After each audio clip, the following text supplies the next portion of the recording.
You can be aware without thoughts, and I can prove it. You can be aware, even when you're not thinking. I know that sounds impossible, right? Our mind is a constant chatterbox, a non-stop narrator for every single thing we do. But I'm going to prove to you that it's possible. Right now. I want you to ask yourself one simple question. Am I aware right now? That feeling you just had, in that tiny pause, that quiet, clear sense of knowing you're here, that is pure awareness. It's the space where thoughts show up. In this video, we're going to explore what that state is, and I'll show you the fascinating science that says it's not only real, but it's the key to a calmer, more focused mind. Section 1. The problem, the non-stop inner narrator. Does your mind ever feel like it's racing? Like you're trapped inside your own head, stuck in a loop of worries, to-do lists, and weirdly random commentary? If you're nodding, you're not alone. That's the default setting for most of us. We get so wrapped up in the voice in our head that we think it is us. We think we are our thoughts. Honestly, it's exhausting. This constant mental noise fuels anxiety, creates stress, and yanks us right out of the present moment. We're so busy thinking about life that we forget to actually live it. We react to our thoughts as if they're gospel, getting angry, sad, or scared based on a story our mind is spinning. This locks us in a cycle of suffering, held captive by a narrator who just won't shut up.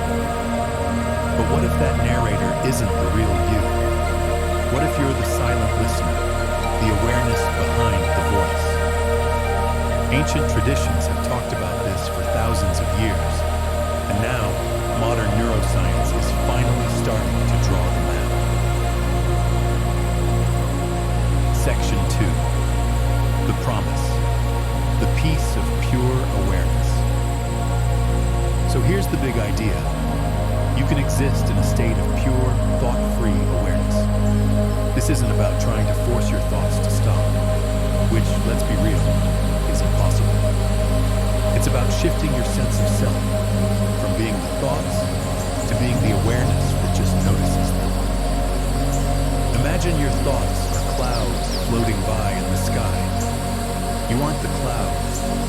You're not the storm, the fog, or even the clear day. You are the sky itself, the vast, open, unchanging space where all that weather happens. The clouds might get dark, stormy, or stay light and fluffy, but the sky remains untouched. Realizing this is the secret to a profound sense of peace. This state is often called pure awareness, or thoughtless awareness. It's a state of simply being, not doing.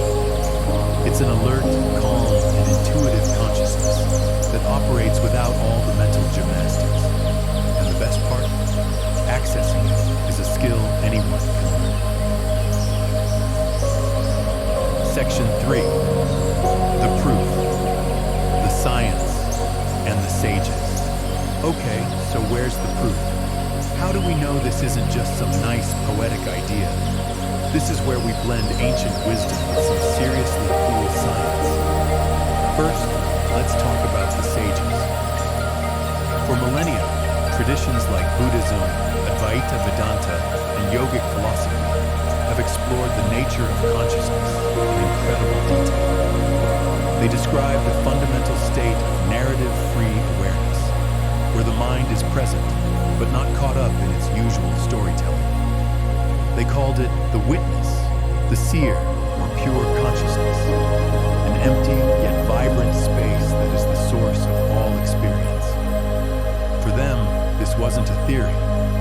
It was a direct experience you could verify for yourself through practices like meditation. Now let's see what happens in the brain when people actually find this state. This is where the scientists come in. Neuroscientists are using tools like fMRI and EEG to inside the brains of long-term meditators, and what they're finding is remarkable. Studies on practices like Sahaja Yoga meditation have found that as people enter this state of thoughtless awareness, their brainwave patterns shift. They show increased theta wave connectivity, a brainwave signature linked to deep, internalized focus between different parts of the brain. This points to a state of incredible inner calm and emotional control, even as the mind's usual chatter fades. Other research on mindfulness shows it can quiet down what's known as the default mode network, or DMN. You can think of the DMN as your brain's autopilot mode. It's what's fired up when you're daydreaming, worrying about the future, or stuck thinking about the past. Experienced meditators show less activity in this network, which lines up perfectly with their experience of feeling less distracted and more present. But, and this is important, science hasn't totally cracked the code on consciousness yet. Far from it. In a landmark experiment published in Nature, back in April 2025, scientists put two of the leading theories of consciousness head-to-head. And guess what? Neither one could fully explain the results. This didn't give us a clear answer. Instead, it showed us that the link between brain activity and our conscious experience is way more mysterious than we thought. And to make things even more interesting, recent findings from November 2025 on split brain patients added another twist.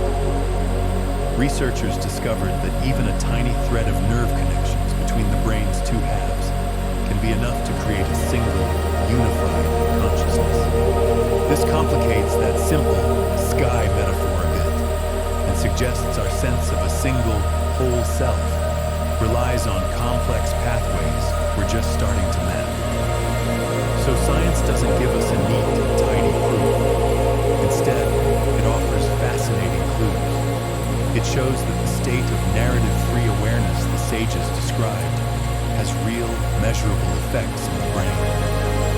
The science validates that something profound is happening when you quiet the narration and just become aware. By the way, if you're finding this exploration of your own mind helpful, take a second to subscribe to the channel. We go deep on these kinds of topics every week, blending science and wisdom to help you live a more conscious life. Section 4. The practice. Your direct proof. Now for the part that actually matters.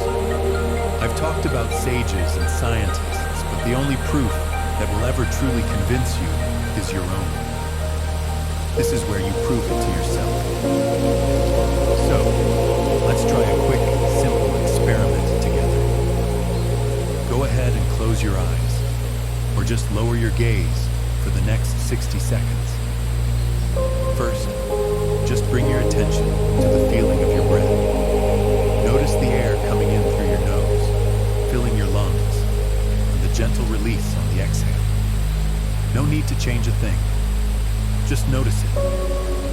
Pause for 15 seconds. As you do this, thoughts are going to pop up. That's totally fine. The goal isn't to fight them. It's just to notice them. See if you can watch a thought arrive, hang out for a second, and then watch it leave, just like a cloud passing through the sky. Pause for 20 seconds. Now, here's the key question. Who or what is aware of the breath? Who or what is aware of the thoughts? Can you feel that quiet, observing presence in the background? The one that's aware of the breath, aware of the thoughts, but isn't a breath or a thought itself. Pause for 10 seconds. Okay, you can open your eyes. That awareness you just tapped into, that is you. That is the awareness that's there even when there are no thoughts. You might have noticed a tiny gap between thoughts. In that gap, you didn't vanish. You were still there, clear, present, and silent. That, right there, is your direct proof. Section 5. The prescription. Cultivating awareness in daily life. Feeling this once is cool, but learning to weave it into your daily life is where the real change happens. And you don't need to meditate for hours a day. You can practice finding that thought-free space in tiny moments. Here are 3 easy ways to start. 1. The one-breath anchor. Before you grab your phone, before you reply to an email, before you walk into a room, just pause. Take one single conscious breath. For that one breath, all you have to do is feel the physical sensation of breathing.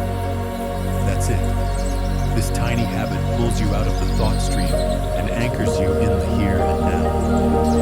2. Sensory wake-up.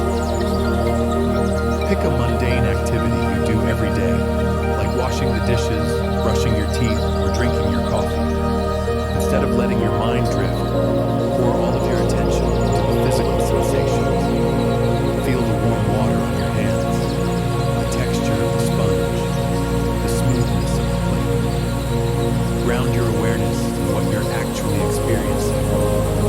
This quiets the inner narrator by focusing on reality instead of its stories. 3. Ask the question. Anytime you feel overwhelmed by a thought or an emotion, just ask yourself the question for a practice. What is aware of this thought? Or what is aware of this feeling? This question works like a magic trick. It instantly creates a shift in perspective. You go from being stuck in the thought to being the observer of the thought. You step out of the storm and into the quiet, open space of the sky. Conclusion. We started with a bold claim. You can be aware without thoughts. And as we've seen, this isn't just a nice philosophy. It's a real, tangible experience that sages have explored for centuries, and that modern neuroscience is finally beginning to map. While the science is still evolving and full of mysteries, it clearly shows that something distinct happens in your brain when you access this state of calm, present awareness. But the most important discovery is the one you just made for yourself. That quiet, steady awareness is always there, waiting for you. You are not the chatter in your head. You are the silent space in which that chatter happens. By using the simple techniques we talked about, you can start to identify more with this awareness and less with your thoughts. That is the path to less anxiety, sharper focus, and a genuine sense of inner peace.